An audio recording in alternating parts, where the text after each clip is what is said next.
You're going to find out how to unlock a freedom lifestyle with the key to gratitude.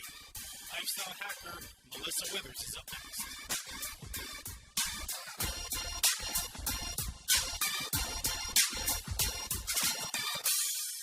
Hey, Melissa, welcome to the call. How are you? Hey, Jeff. I'm so good. Thanks for having me. Fantastic. So there's a little bit of an accent, so I know you're not from where I'm from. So give us the story and so we can share with all the listeners on who Melissa is. My accent is so funny. Like, it's such a mixed bag at the moment. So I'm originally from South Africa. I grew up there. And then I moved to New Zealand when I was 20.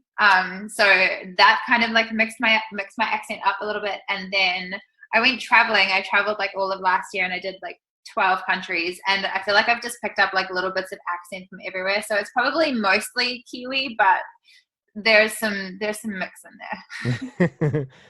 Nice. So you're just a mixed plate of accents. Yeah, I've now just like termed it a global accent. I'm not labeling it. Yeah, you're a world traveler. That's the accent. It's like it's from everywhere. Yeah. And so, what is it exactly that you do now? And so we can share it and kind of just create a little bit of context for everybody on what you do now and how you ended up getting there. What in life, kind of put you on this path? Yeah, definitely. So at the moment, my big focus is all around helping people break through. I think people get very stuck in societal norms and what's kind of expected from us from when we grow up and things that are like impressed upon us. So my whole thing is around helping people break out of what's expected and what society expects and actually do things their own way, tap into business systems and vehicles that allow them to actually create the financial freedom that they need to go and pursue the things that they actually want to do, right? So living a life by design rather than default. And a big part of my journey was really getting into the personal development world a couple of years ago. I was always quite entrepreneurial growing up. Like, I think from when I was about 5 years old, I would like sell bags of lollies at primary school, and I would do drawings and try to sell them to my parents when I was younger. And like, I always had like a little side hustle going from when I was like 5 years old. So I've always been quite entrepreneurial, but it was when I got into personal development a couple of years ago and really started understanding the mind and how we really create the reality around us and how we can impact that and influence it and shape and bend reality to create like the most ideal life, that I really dug into it. And that's kind of just really sparked this just this love of chasing freedom, and not just freedom in the financial sense, but the emotional sense and the mental sense, and every sense that people have the most fulfilled, happy life. Mm-hmm. Mm-hmm. Perfect. And, I'm glad that you kind of ended it with that on, building a happy life, and so based off of kind of what you're seeing and everybody that you're helping and what you're experiencing, just in your field, what are some of the biggest pitfalls in people not really being able to live a happy life? Because, social conditioning is in the macro sense is that we really build our lives according to the approval and the expectation of others, mm-hmm. which is obviously the fastest way to not live a happy life, So what are you seeing as some of the pitfalls and what's what's stopping people from really being able to truly live a happy life? Yeah, one of the biggest things that I see and kind of come across every day with the people that I speak to is people having this huge fear of judgment and the fear of other people's opinions. And it's such a massive thing that I still experience it, and I've done a ton of work around this, and I think it's a constant journey to overcome this. But I know for a lot of people that I speak to, they're so worried about taking that first step and taking any kind of action because of what their parents are going to say, or what their spouse is going to say, or what their friends are going to say, or what's a work colleague going to say. And essentially what ends up happening is that for such a long time, people are always taking their actions and making the decisions based on what they think other people are going to have, like what kind of opinion other people are going to have about them. And that's the hugest thing that holds people back. And for a lot of people who are on their deathbed, the biggest regret that people have isn't the things that they did do, but the things that they didn't do, right? Mm-hmm. The times that they held themselves back, that they didn't, didn't take that trip, didn't write that book, didn't, do that thing or fulfill that dream that they always had, because they were so afraid of what other people would think. And often, like 98% of like the things that we think other people are thinking, like they're not even worried about. Everyone is so worried about their own stuff at the moment. But they're just trying to sort out their stuff. They're not even like probably paying attention to you, but we come up with all these crazy things in our head that like they're literally just made up things that will probably never even eventuate, but we allow them, or a lot of people do allow them to hold them back so much. I think that's a huge thing, like the fear of judgment and of other people's opinions. And I get where it comes from, right? So in terms of like tribal survival, if you were kicked out of the tribe, you died, right? You had to be within that tribe to stay alive. And if you were kicked out, you were eaten by like a saber-toothed tiger. But we don't have that anymore, right? So it's just helping people break away from like that idea of like, wait, actually, do you even care about that person's opinion? And are you really going to allow that to hold you back from living your best life? So it's just helping people overcome that. No, I love that. And so really, when you touched on like regret and people, regret not taking that, job offer, or not taking that leap of faith into starting their own business, or what, not taking that trip or anything like that. Sometimes this is just my perspective on it, but it's almost where I want to get into their brain and really ask them, why are you letting this regret cripple you now? Mm-hmm. Because ultimately, if you look back on it, sure, you can regret not doing that, because a lot of times once you start really on a conscious level feeling that emotion of regret, and then it's almost going to cripple you from doing anything moving forward, because now you're living in a negative versus in a positive state. Mm-hmm. And so when you're regretting, it's like, well, why are you spending so much time regretting? Because there's no way to 100% know how that path would have turned out. What if you went on that trip to that amazing destination that you're saying would have changed your life, but then you got hit by a bus? Yeah. I mean, of course, that's an extreme. You know what I mean? But you know what I mean? But it's really just to get them to understand is like, don't spend so much time regretting, because that's taken away from the present, and it's not allowing you to live and to pursue that life that you're thinking you would have had. You can still get it. Yeah. Even like you could be lying on your deathbed. All you need is a change of mind, a change of mindset, and then your whole perspective on life changes. Because say you're on your deathbed and then I never was able to have the relationship with my family that I wanted. Good, great. Change your frame of mind, change your perspective, and get everybody that you are able to get in that room with you so you can tell them how much you love them. Mm-hmm. Yeah. You know what I mean? It's all about perspective. And so, fear of judgment, people not seeing things how they are because of this imaginary reality that we create, that other people have so much power. Where do you think that fear really, really roots from? It's obviously social conditioning, because you kind of touched on it. It's like, hey, if you didn't kind of appeal to everybody else, you got kicked out of the tribe. Mm-hmm. But that's not the way the world is now. No, there's so much changing. So where is it now that you're finding a lot of the breakthroughs and the roadblocks, when you're helping people and working with people and things of that sort? Where are you finding those things? I think a really, really massive thing that comes up again and again is that when people are living in either the regret of the past or the fear of the future, we're constantly living in a space other than the now. And it's really bringing people back to the present moment and literally being present with what's going on right now, because all we have is this moment. Like, the past is not a thing anymore. Like, it doesn't exist. The future is not here. You have no influence on those things at any moment. You can literally, the only thing that you have any, quote unquote, control over or influence over is the present moment. So when you really bring people back to the present and be like, okay, cool, this is where we're at right now. What do you want to create? What do you want this to look like? And what are you able to do and influence right now?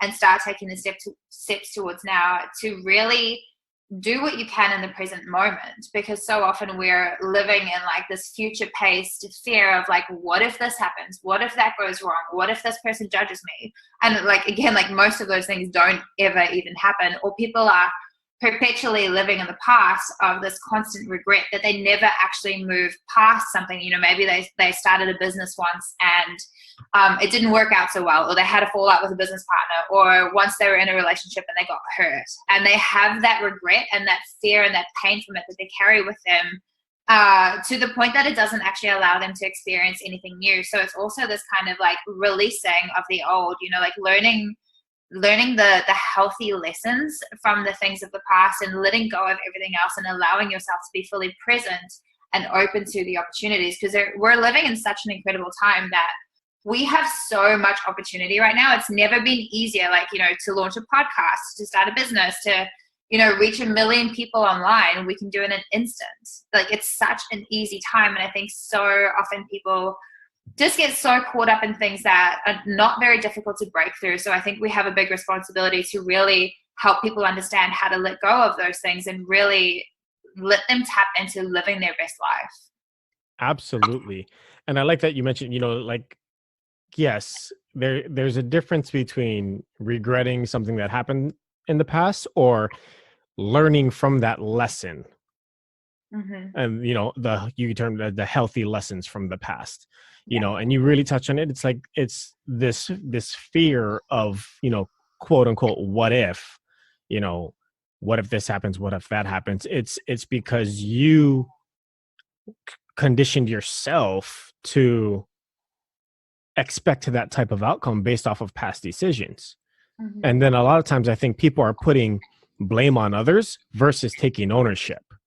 And so I think that's a big topic too, is, are they as individuals placing the blame of a situation on someone else, or are they in the mindset of just taking ownership and like, hey, anything and everything that happens to me is 100% on me. And I think there's a big freedom that comes with that, is once you take full ownership of, you know, your situation, whether it's good or bad, there's a freedom that comes with it, which will, majority of the time, depending on that person, lead to someplace positive. You know, is that pretty on point with what you're? Huge. Yeah, that's huge. I mean, it's so so many people get caught in that victim mentality, like you said, and what that actually does for people is they're constantly giving away their power in terms of, you know, blaming their ex-husband, blaming their parents for the way that they grew up, blaming their boss that they don't earn enough money. You know, there's this constant blame game because it's so much easier for people to actually push that blame and that responsibility onto somebody else, because then they don't personally have to take ownership for it. But when you're actually, you know, stepping back and it's literally like a reclaiming of your power, that you're like, okay, cool, actually everything around me right now is a result of me. It's a result of what I tolerate. It's a result of what I'm available for. And if I want to change something, then I get to take full ownership of what my current situation is and stop blaming everyone else, because blaming everyone else like literally just creates more like contraction and frustration and anxiety around a situation, versus when you're like, okay, cool, I know that situation wasn't that positive, it wasn't that healthy, maybe I allowed it, maybe I enabled it in some way. However, I now choose to do things differently. I choose to be a different person, and I choose to step away from that victim mentality and take full ownership of where I'm at, take ownership of my health, my finances, my relationship, my job, everything. And it really helps people step into this empowered space when you're like, okay, cool, I've got this, right? I get to change this. I get to decide how this is going to go. No, that's so good. And I mean, it gives you that freedom that you mentioned before, you know, the freedom that allows you to chase just a release and growth in all aspects of life, because a lot of people think freedom is it starts with your finances, and that's absolutely the wrong perspective. You know, that's why you ended up at the job you're at now that you hate. Just saying. But you know, kind of could you kind of touch on that a little bit, on just the importance of chasing freedom in all aspects of life? And I think it has to be in all aspects of life, that are not monetary. Mm-hmm. Because Yeah. the second that you tap into those things, you'll find a way to monetize it, you Yeah. know. And for you, like we were talking about earlier, um I was on a call with Gina, and she was making it big as a model. She was in New York. She had everything going for her. Her career was on the fast track and going to the top fast, and she was already, at the top level in a lot of regards. And she was just, getting bigger and better. The money's there, the lifestyle is there, all of this fashion is there. Like, it's on paper, it was the life everybody dreams to have. Mm-hmm. And she just was miserable with her life. Yeah. And she just, and she walked away and began to pursue happiness and is living such a fulfilled life. And so I think a lot of people don't understand the importance of pursuing freedom, but the right type of freedom. And Yeah. so can you kind of, touch on that and what you're working on and what you're seeing, and so what you're seeing work, what you're seeing not work? Because I think a lot of the focus of the freedom chase, quote Mhm. unquote, needs to be specific. Yeah. Yeah, I love that question so much. And it's so dead right. When people have this idea of freedom, the first thing that comes to their mind is like the monetary side of it, right? Just having the finances. And while that is a very important part of it, like, you can't serve anyone else, you can't help other people if you're broke. But I think really coming at it from a holistic viewpoint, that you have freedom in every sense of the word. So it's not just the fact that you have, monetary freedom, that you have enough money in the bank, but it's that you have freedom in terms of your health, right? You have freedom in terms of the way that you're able to express yourself and live, and your freedom in terms of like your emotional and mental well-being. And we see people like get this balance so wrong so much of the time. If you think about like a lot of the Wall Street executives, with people who are like working 80 hours a week, and yeah, they're earning huge corporate salaries, but they're burnt out, their relationships suck, like they're at Yeah. work all the time. They sacrifice their health, and often people, they believe that you have to sacrifice something in order to have something else, whereas I believe that you can actually create a holistic, like freedom in a holistic sense, that you have it in every space, and you're not having to sacrifice all of your relationships or your health just to have, the money side of it. So people like really taking stock of like where you're at in all of those areas, like what's going on in your finances right now, like what's going on in your health, what's going on in your relationships, everything that contributes to that core quality of life.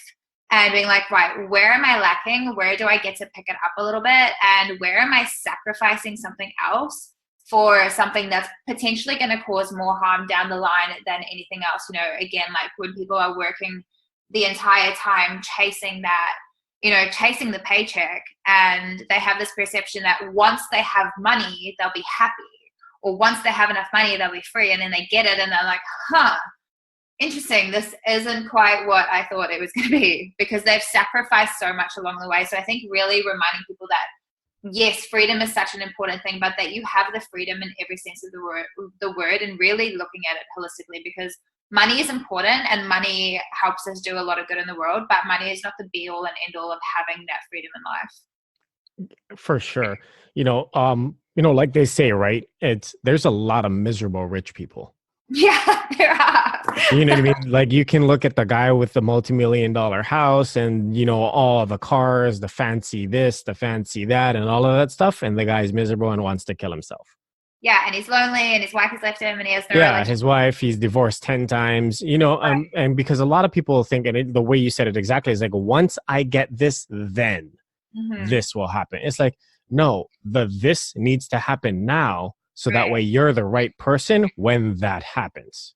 Totally. Like the Because whole because money just amplifies. Like, whatever you are now, like if you're a negative, like you're hating life now, I can give you $1 million, and guess what? You're just going to be a millionaire that's miserable and hates your life, because it's just going to amplify. I mean, that's why, right? Look at lottery winners, right? Lottery winners. yeah. Why do they all end up broke within 2 years? Yeah, totally. They're just not. Money didn't make them happy. Money didn't change their lives. Mm-hmm. They're just broke on a different level. Yeah.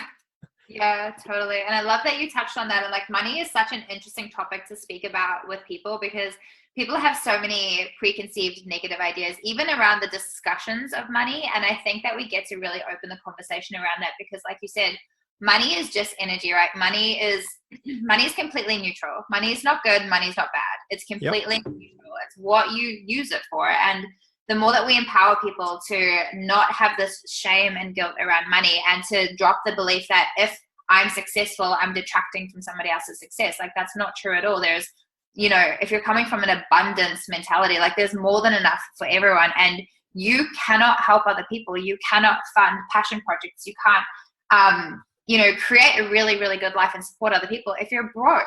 And we really get to I think open a conversation around understanding that money is not taboo, money is not bad, money is not evil. Like money actually helps you do so much good in the world. Unless you're already just kind of like an asshole, then yeah, it will.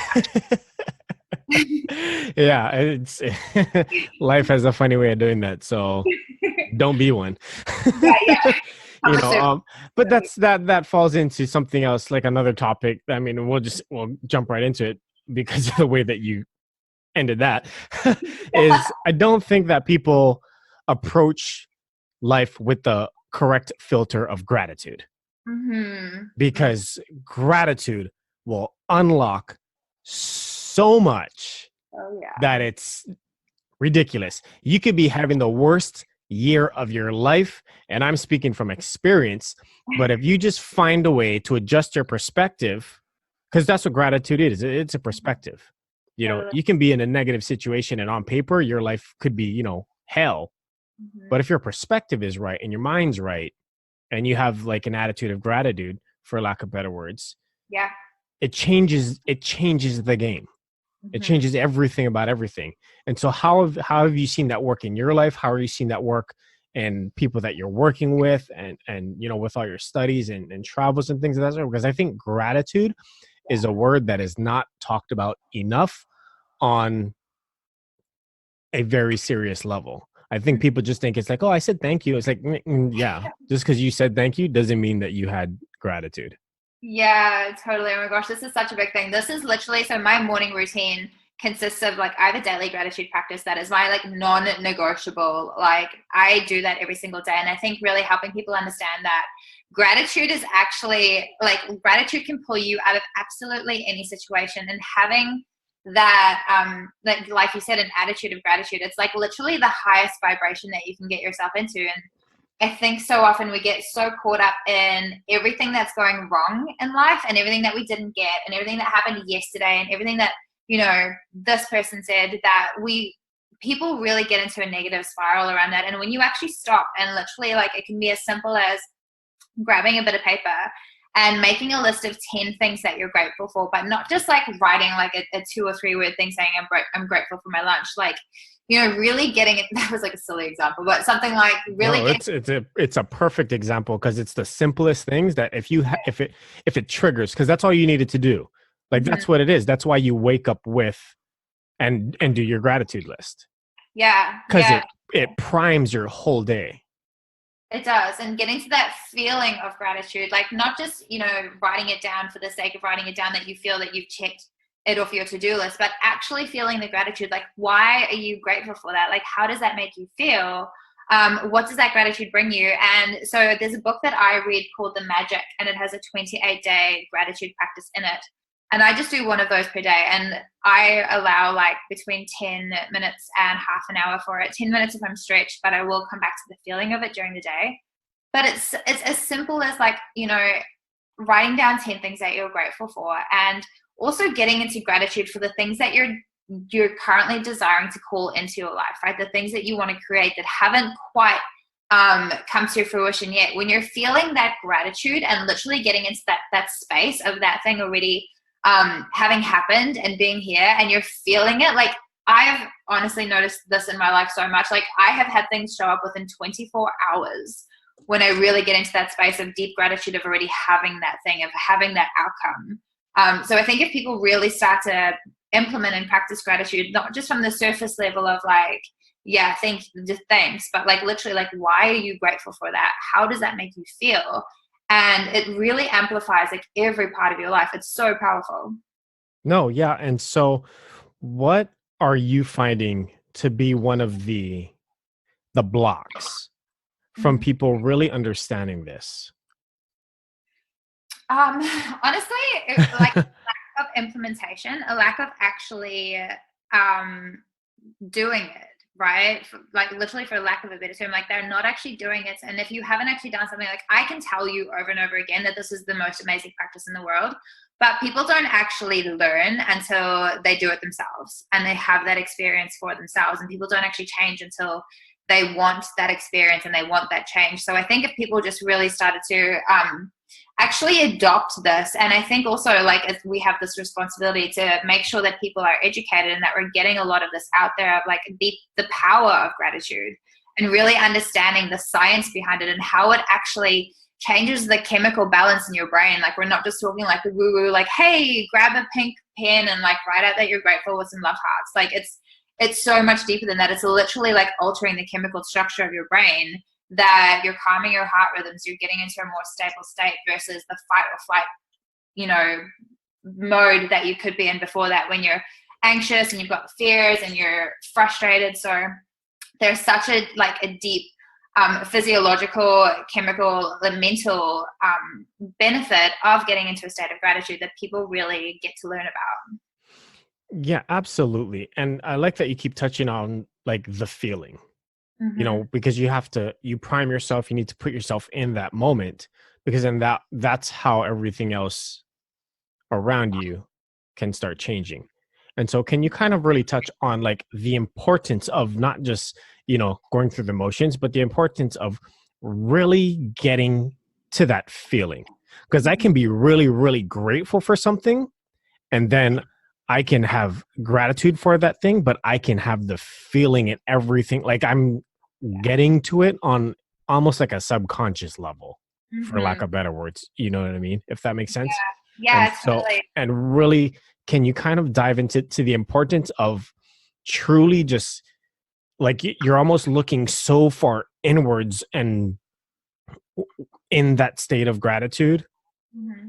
where it has no other thing but to project out. I mean, like, so really that like the importance of getting into that feeling of gratitude versus just perfecting the action of gratitude. Yeah, it's so huge, and I think a lot of people get caught up in, like I said, the surface level like layer of gratitude, where you're doing it for the sake of doing it, or you're literally just writing it out to be like, okay, I'm grateful I've done those things. But there's this huge power that comes with actually feeling the feeling of those things. So, for example, I speak about this quite a lot recently, but before I got into my most recent relationship, I had kind of been single for a while, and I was like, yeah, whatever, I'm happy. And then I was like, okay, wait, maybe like a relationship would be cool. Maybe I'm now available for that. And what I actually did was I literally like grabbed a bit of paper and I wrote down very, very specific feelings that I had about the relationship, and not just like broad feelings, but I got very specific on exactly how I wanted to feel about every aspect of it. And I put it in the present tense, really bringing it back to the present. That Hmm. it wasn't this like, when I'm in a relationship, then I'll feel this. When this happens, it's always like, when, then. And that like constantly puts something at some future pace, which just kind of, it literally, you're putting it out of arm's length the whole time, out of arm's reach. However, like really bringing it to the present tense and bringing it into the now, and the feeling like, now that I have this. And I think if people actually stop for a moment and almost visualize that you have that thing, right? If you had just hit that goal, let's say you had an income goal of, let's just say for the sake of it, $10,000 per month. Actually, like sitting for a moment and being like, if you had just hit that, if you just opened your bank account and you saw that you just did $10,000 in the last month, in the last 30 days, how would you feel? What would you feel? What would you do? What would be the first thing that you did? Who would you call? How would you celebrate? What is around you in that moment as you see that that thing has just happened? Are you sitting at your desk? Is the window open? Can you smell like the lawn has just been cut outside? Like literally bringing in all of your senses. Like, what are you feeling? What do you like? What's around you? What can you hear? What can you smell? Like, is there a person around you? Do you pick up the phone and call someone? and like literally getting into like getting as clear as you can about that feeling, and then feeling that gratitude. Because once you actually have that emotional connection of like, also, why do you want that thing? You know, do you want $1 million for the sake of it because you think it sounds cool? Like that's when people like lose money, when you like literally Yeah. you know, there's no emotional connection, there's no tie, there's no big relevance and use behind you having that thing. Then often things, you know, they can materialize, but then they disappear as quickly if they do even show up. So when you have that strong, like, okay, cool, you want to hit $10,000 per month. Why do you want that? You know, what would that mean to you? How would that change your family? What would be different in your living situation? And exactly what do you want that money for? So like breaking down like to the dollar, exactly what are you going to use that?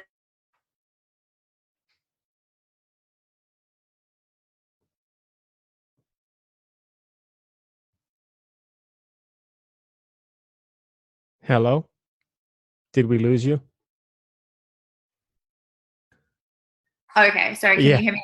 No, yeah, I can hear you now. I think we cut off while you were diving into that, so I'll edit that out. That's fine. But no, we'll continue on because yeah, gratitude is just so, it's so vitally important, and people just don't understand. Like you have to be in the moment. It might not have happened yet. More than likely hasn't happened yet. But if you just get into the moment of practicing and just like how you said, like, what are you feeling around you? Like literally put yourself in the situation of being thankful for it, Yeah. you know, and attracting those feelings. And, you know, it's just going to change your world. But there are a couple things that I wanted to, make sure, we cover. And so, and I'm really looking forward to your answer to this one. What is the number one secret to success? Do the damn work. um, I had to because I remember seeing it on your page and I was like, oh, I know I don't do like Q&A things where I have like questions I have to ask, but she posted it, so I'm not really asking the question. I'm just bringing up something that she's already shared. So that's my loophole to that. Because I told you right. it's not a Q&A, and I was like, well, this isn't a Q&A. She brought up the question. She just doesn't know she brought it up. Totally. So honestly, I believe that there is no secret to success. I believe that it's sometimes we get quite caught up in wanting it to be all about ease and flow, that we don't actually take any strategic action. And sometimes we're like at the other end of the spectrum where we're all about the strategy, but we're not actually tapping into like, what is the vision? What is the purpose behind this? But it's really doing the work. I think often people like, there's so much information. You can Google anything. There are blog posts on absolutely everything. There are YouTube videos on how to do practically anything. So people have the resources, the information is there, but often like it's the implementation that lacks, and that's where a lot of people fall short. So I don't believe it's a secret, but it's literally like, do the damn thing. You know what to do. A lot of people know what to do. They just lack the motivation and the drive and the discipline to actually do it.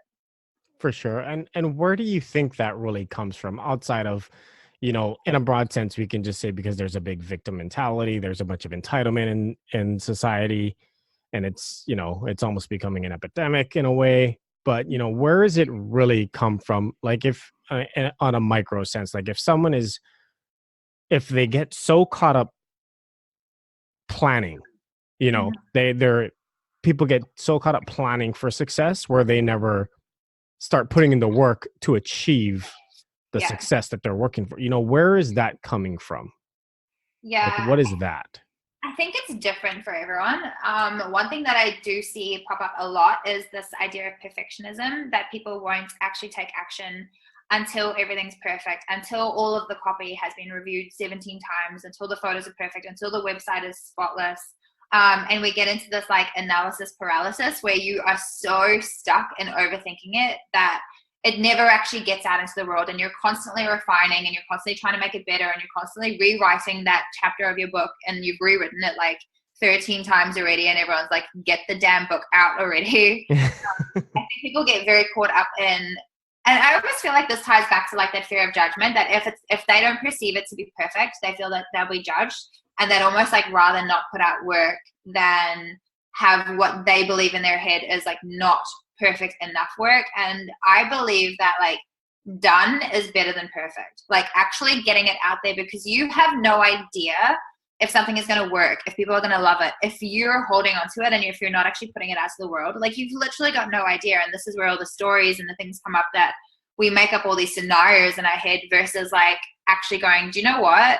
I'm just going to get this out there. I'm going to do my best with this version. I'm not going to try and refine and tweak it 17 times. I'm going to do my best with this. I'm going to get it out there and I'm going to start testing it and see if this actually works. Is this actually a thing? Am I onto something, or is this a complete waste of time that I'm not going to spend 40 years of my life mulling over and then actually not doing anything with it at the end of the day? No, perfect. And we're kind of leading right into touching a little bit more about you, which is, you know, the design and the media and things of that sort. But I love that you said done is better than perfect, and, you know, analysis paralysis, and people just really getting crippled by the idea of perfection. I mean, we were touching base on that earlier, where it's like, hey, the initial plan was to launch on this date, but it was like, screw it, boom, here's a pre-launch, here you go, guys. Like I was gonna wait a few more weeks, but here you go. And, you know, and it's just really doing it. And I think people just, they're too afraid to take the leap. But a lot of your answer really tied into, you know, digital marketing and social media and things of that sort, because ultimately, like, you can think you're the greatest and you have the greatest stuff out there, but the market the market will tell you what's what. You know, you can keep thinking what you want, but unless the market responds, you're the only one thinking that, and your mom. So right, yeah. And so how has this mindset and this, you know, the gratitude, the success principles, the life principles, and all of this, how has this helped you with your digital marketing? Because I know that's something that you're also big on. And so we'll just kind of roll right into that. How has all of this helped you into that? What got you into digital marketing and getting out there and really getting that figured out? Yeah, so I think I also very much used to get caught up in this, that I wanted things to look really, really perfect before they got out there. So my background, I started working in public relations when I finished high school, and then always had this feeling of not being quite fulfilled. And I was like, I'm not quite sure what's missing. So I was like, okay, maybe I need to go to university and get a degree, and that will make me happy, right? Once I have a degree, I'll be happy. You know, when then? So I did that, like went to university, did my degree, studied, did really well, and then went back into the workforce. And like I was always in corporate, and I was back like working, and I was like, wait, like this still kind of sucks. Like I thought I would be happier with this by now. And that kind of led me into marketing, and then starting to understand the online space and digital marketing, and then how you can tie digital marketing to actually creating a freedom lifestyle through leveraging the internet and an online business, and, you know, whatever platform people choose to utilize. But for me, like a lot of what I do now is one of the biggest shifts for me was actually like literally letting go of what I thought other people were going to think about stuff and trusting myself. I think so often people don't trust their own intuition and their own genius, and they're constantly looking for the approval of others, and like won't actually take action until, you know, some mystical future thing happens. But if you actually fully take your ownership back, that you're like, you know what, I am not here to make everybody happy. I don't need everybody to like me. Like I'm not an avocado. I can't make everyone happy, right? You just get to show up like that. And once you start letting go of that need to impress everybody, and you're like, you know what, I'm going to show up for the people that are my people, right? And the content I put out, the work I do, is going to magnetize some people towards me and polarize some people away from me. And that's like totally perfect. That's what we want. That's good marketing. Mm-hmm. So letting go of that, that constant need, that constant validation from other people, and validating yourself and being like, you know what, the only person that I need to be really happy with at the end of the day is myself. Like once I am good with me, once I fully trust myself and back myself, then you honestly do not give a damn about what other people say, because you're like, you know what, like I'm doing my thing. I'm happy with me. And that's all that matters. And once you can tie that into your marketing, that you become so fearless in the way that you show up that you're like, you know what? I really don't care. If you don't like this, if you don't like it, leave. It's social media. Like, unfollow me. Big deal. Like, right? We make such a huge deal about these things, or somebody getting an unsubscribe from their email list and like, oh my God, I did something wrong. This person's unsubscribed. And I'm like, no, you did something right. Well done. You got someone out of your space who's not your ideal tribe. Keep doing that, right? Create space and let go of this fear of disappointing people or like people not liking you. Like, just let that go and do your thing. And you'll have, like, literally you'll start calling in the most epic soul tribe of people and clients and team members that you're like, wait, why did I even care about that person from a year ago? Like, I didn't even like that person, right? Oh, I love it. It's kind of like when you look deep down into it, it's like, how if people just ask themselves, it's like, you know, when you get so worried about what that person's opinion is of you, maybe ask yourself, like, how much of their opinions do you really care about? Right. It's like, if you don't really care about if they're not your go-to, like in a life or death situation, then chances are you probably shouldn't really care what they think. Right. It's so true. Will Smith said it so well. He's like, we spend money we don't have to buy things we don't need to impress people that we don't like. Absolutely. I remember seeing that and I was like, oh my God, I love it. Like, I mean, he's a good follow. Yeah. You know, like a lot of celebrities are just like, they post a lot of like whatever stuff, but his stuff a lot of times it's so on point. And I'm just like, man, like, he's got it figured out. Yeah. Like, but then again, like, if you sit there and you ask him, then he'll be like, I ain't got it figured out. I'm just trying to figure it out. Like, you know, I'm making it up as I go along. Like, he'll give the same answers to us that we give to other people. Like, oh man, you got it figured out. It's like, I ain't got nothing figured out. I just figured out what not to care about. Mm-hmm. Yeah, that's so huge. And I think once you start like actually just like understanding that nobody really has it figured out, we tend to pedestal other people and like, oh, what is figured out? Right, what does that even mean? Like, I don't even know what I'm doing half of the time. I just make it up as I go. Like, I'm just having fun with it. And people are like, oh, well, that person's got their shit together. That person's got it all figured out. But nobody does. We're all like trying to figure this out at the same time. And once you start like equalizing it just takes everyone else off a pedestal. And you're like, you know what? Actually, we're all the same. And we're all just trying to figure out exactly what we're doing here. That's so true. Because I mean, we literally, it's like we get this idea, right? It's like we have this movie. I think we watch too many movies, really, is what it is. You know, because as a kid, right? You know, like you have the little girl, right? And what does she want to be? I want to be a princess. And I want to be like, from where? Where did she get this? Where did she get this idea of perfection? And, you know, I want to be saved by a knight in shining armor. But then when you become an adult, it's like, I don't think you want the knight in shining armor because that guy's a douchebag. Yeah. You want the guy that's been through some battles. Yeah. You want the guy that actually appreciates you for who you are and what you bring to the table. Like, if you just want to be this little dainty princess and be carried everywhere, then I don't think anybody's really going to want to be with you because nobody wants, you know, luggage. Right.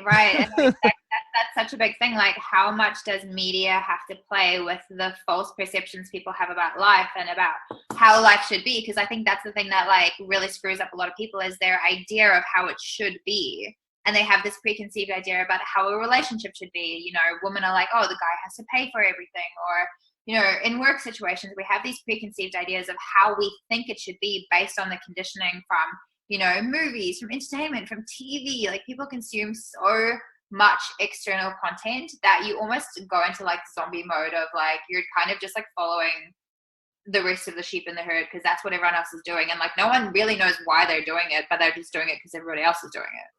Yeah. And, you know, and that's when people, it's kind of like, stay in your lane. Right. You know, like, oh, but they're doing, so what? Who cares? You know, like, you're locked up in jail. You got one phone call.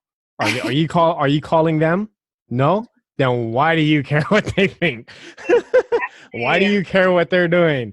You know, it's like, sure, there are things, and I'm glad you said consumption, right? Because consumption it's what you're putting into you.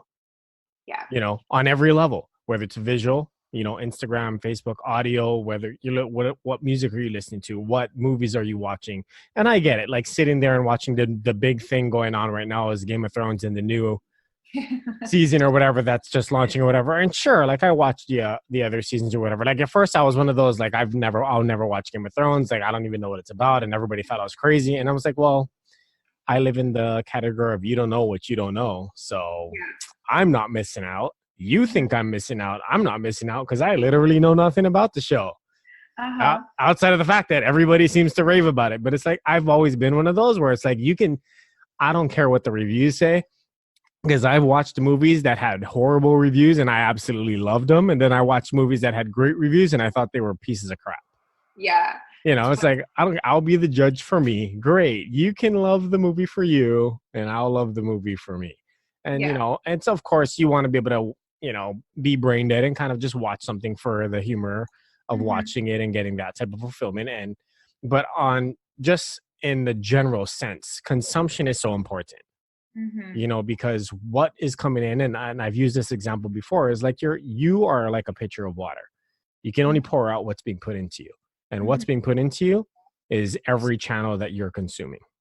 Yeah. Whether TV, movies, audio, visual, Instagram, people around you, association, that's a big one. Who are the people you're letting influence your life? That's all consumption. Yeah. And that is helping determine your present reality and just helping you continue down the same path, revolving on that hamster wheel that you're calling life, and you're wondering why you're continually getting frustrated and the same things keep happening to you, but yet you're not addressing the root cause, which happened to you when you were a child. Yeah. Yeah. You're still trying to figure out what to change externally when really every answer that you need is hidden somewhere in your past. And it probably happened before the age 16. Totally. I love that you touched on that because that's such a huge thing that people do tend to go very externally for solutions and for things or for, numbing situations. And this is why we have such a huge, like the entertainment industry is absolutely massive and I have no problem with it, but I do have, unpopular opinion. Like I do have a problem with like a lot of the TV shows and a lot of the stuff that people consume that is so mindless and really starts setting these, false expectations that people have of Kardashians. Like, don't even get me started. Oh, we're gonna get started, but finish your thought. I mean, we're already in the rabbit hole, so we're just gonna keep going. But finish your thought. Right. And then, like, people start idolizing these people that literally, like, there is zero positive contribution to society. And they're doing nothing for other people in terms of like actually elevating them to be a better person. And you see a lot of like, I don't even know what they're called, but like shows where like women are catty with each other and people are fighting the whole time and there's so much drama and like literally the Real Housewives of who knows where. Those, of every county possible. Yeah, I hate reality shows. I despise them. They're so stupid. Exactly. And I think like it really pulls away from people having like positive human to human connection. And, I think especially in like with females, those shows are so catty. People are fighting. Like there's so much like bitchiness around that when the women who are actually making a positive impact on the world and making a difference are those that are like loving on each other and supporting each other and like raising each other up rather than tearing each other down about like whoever slept with Dave last week. Like it's so rubbish that I'm just like, please, can we just not? Oh, I'm loving it. I'm loving it.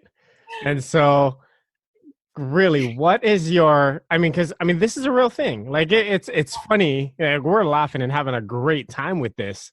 But it's such a true thing because I've been in situations where I can walk into the room and if the person in the room has been just sitting around watching, reality TV all day. I'm walking into a field full of landmines and I'm just waiting for the drama bomb to explode because that's all they've been consuming all day. And it's like, I'm going to be in the other room because ain't nobody got time for that. Ain't nobody got time for that. Like the crazy emotional charge and like literally I do believe that there is a place sometimes for some kind of like mindless consumption in terms of like a series on Netflix or something where people are like, I literally have been working all the time I just want to zone out and like watch like 30 minutes or an hour of, whatever. Let's say Game of Yeah. Thrones. I'm one of those people who has not watched any of Game of Thrones because I don't want to get sucked into it and lose like 17 years of my life.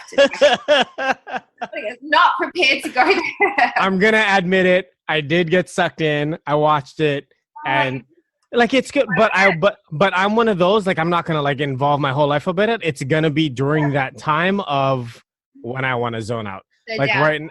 yeah, when it's the downtime, it's like, okay, boom, I grinded for 16, 17, 18 hours a day for the last however many. Like I'm just gonna kind of binge watch a little bit and just let my brain decompress.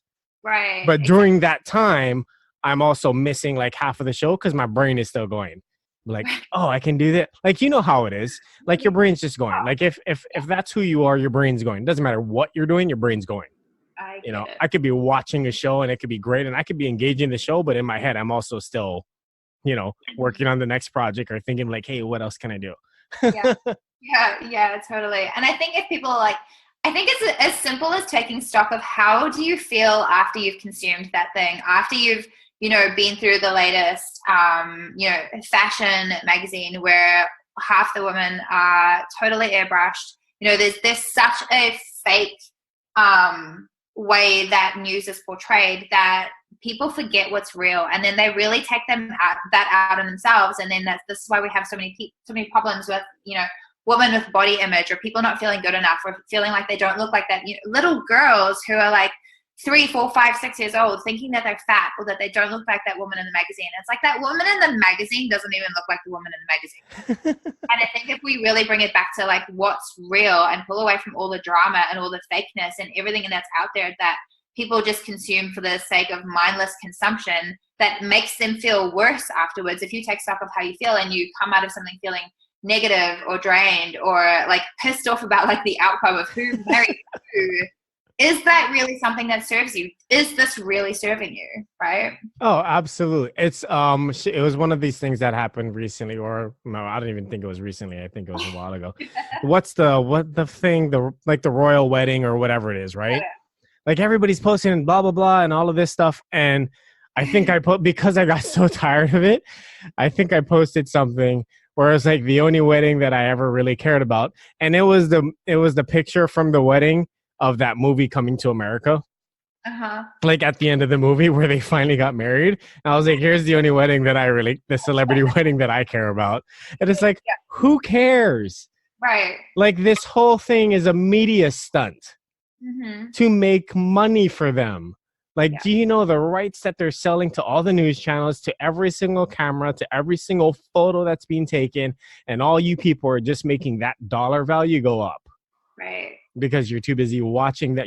All you're doing is giving them attention. I mean, because that's the new currency It totally is is. attention.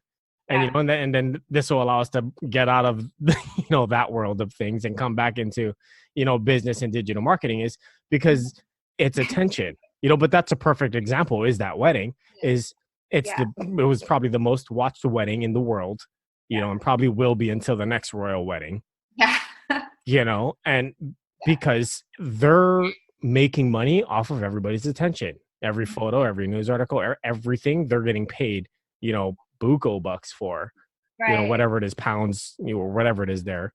But they're making ridiculous amounts of money Mm-hmm. because it's attention.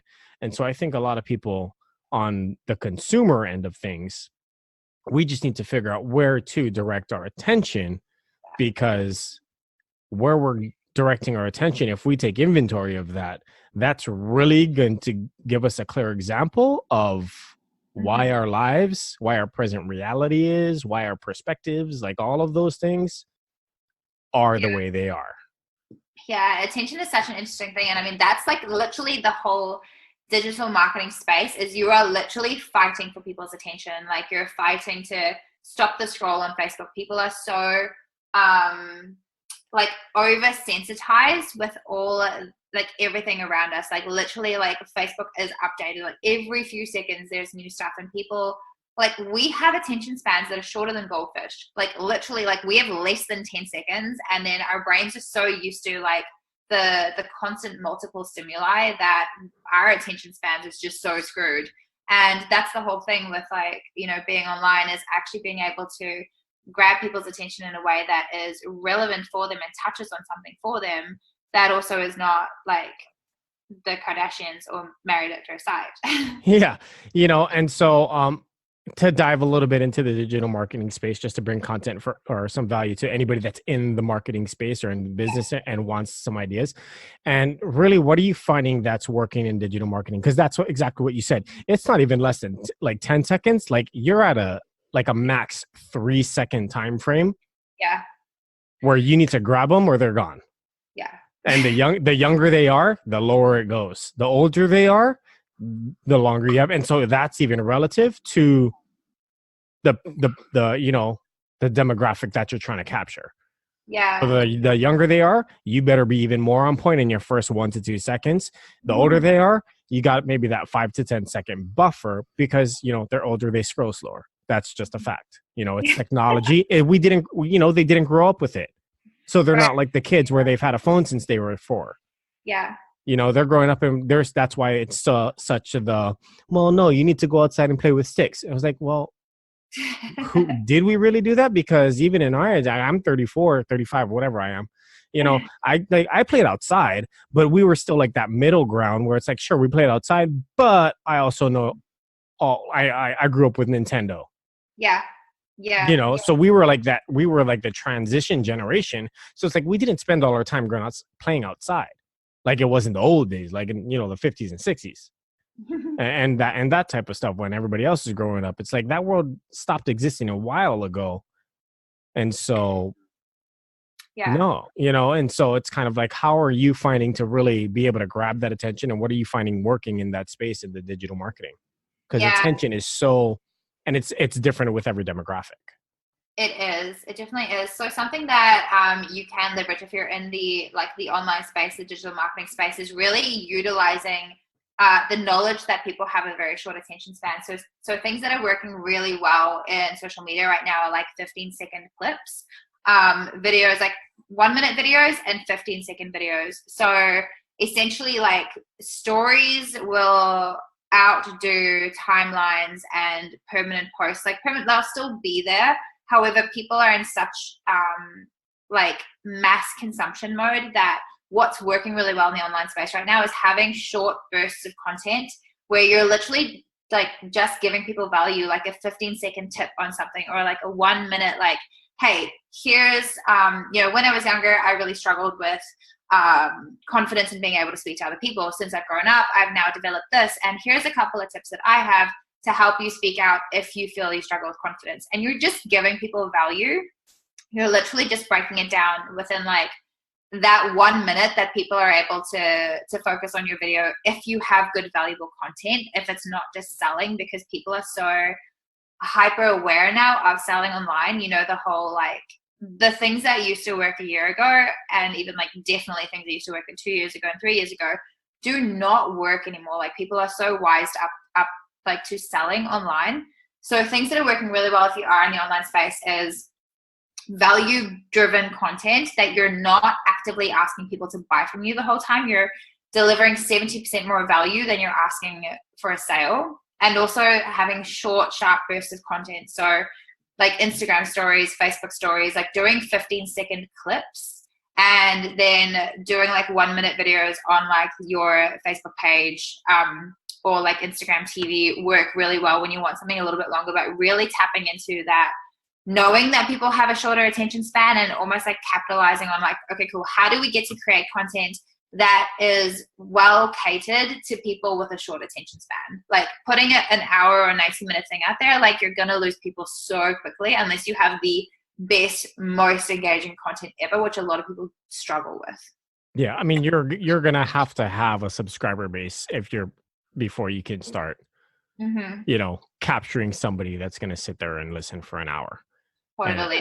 And I think a lot of people just aren't aware of the new currency, which, you know, in fact, with the technology boom and the new age of information, it's attention, because if you don't have their attention, you're never going to get the dollars, you know, and you need the one before the other. And really quickly before we jump off, I know we're cutting it close on time here, and so I want to make sure everybody can, like, if they want to be able to find you, where can people find you? I know you're on Instagram, and so, but where can people get information on you or find you in case they want to continue um, Yeah. learning more of what you have to offer? So I'm kind of probably one of those people moving away from a website just because I feel like they are so dated and they're again, like they can be quite stagnant. So probably best to find me on Facebook and Instagram. So my Facebook page is the Melissa Withers and Instagram is Melissa X Withers. And I put a lot of value out there and really kind of like break down for people how to leverage the internet to build, a successful business, a powerful brand online, because there's just a lot of dated ways that are not working anymore. So being able to show people like what's working right now, what is actually working in the online space, I think is so valuable. So yeah, definitely Facebook or Instagram. Perfect. And then last question, what's with the arrow? Crushing the arrow with your neck. Oh my God, that was terrifying. For anybody that has no idea what I'm talking about, go to her Instagram page, Melissa, 2 S's, MELISSAX Withers, WITHERS. Scroll down. She's crushing an arrow with her neck, and it's the pointy end. It's the pointy end. It's the real deal. That was terrifying. So that was at an event that I went to in Toronto last year. And it was essentially this fear overcoming type exercise where you were visualizing yourself, overcoming a goal or reaching a certain goal. And you literally had to, like, as if you were moving through those fears. So you were like, you had the arrow in like literally the soft part of your neck, like the softest part. Is absolutely fucking terrifying. Sorry about language. But you're up against the wall and you have to like literally with your whole body, with your mind, with everything, like imagine yourself like moving forward with all of your effort, all of your might. You're moving forward as if you're crushing those fears and you're really like attacking those goals. So you can't go slowly because then it just hurts you. You literally have to like go full force to break the arrow. And I was terrified. I was absolutely terrified. And I did it. And I still have the arrow. I think I'm going to frame it. But it's a great exercise if you haven't done it before.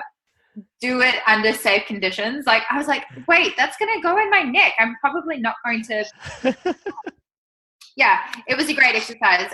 But yeah, that was all about like overcoming the fear and really like smashing through whatever you feel is holding you back to hit that next level. Okay, and why? Like, how did that happen? How did that come about? Were you just with friends and it was a dare, or I mean, it's a pretty gutsy dare. Like, hey, we're going to test your willpower and your mind. Yeah, we just hang out on weekends and like break stuff with our necks. Is that weird? No, it was literally at a big like personal development marketing event that I went to. That was, I think it was like 3 days. And that was like the pre-day with a few of the VIPs. And it was just one of the exercises that they had us do just to kind of prove to your mind that we have like instantly what comes up is that you're like, no, that's going to go through my neck. That's probably going to kill me. I can't do it. All of these things, like the rational side comes up so quickly and tells you all of these things. And then when you do it, you're like, I'm kind of a badass. I kind of just broke an arrow with my neck. What else can I break with my neck? And not even the muscle part. It's the soft part that people normally die from. Yeah, exactly. Perfect. And I know we're short on time and we're kind of reaching the time limit here, and I want to be respectful of that. And so if anybody else wants more information, definitely check her out, Melissa X Withers on Instagram or the Melissa Withers on Facebook.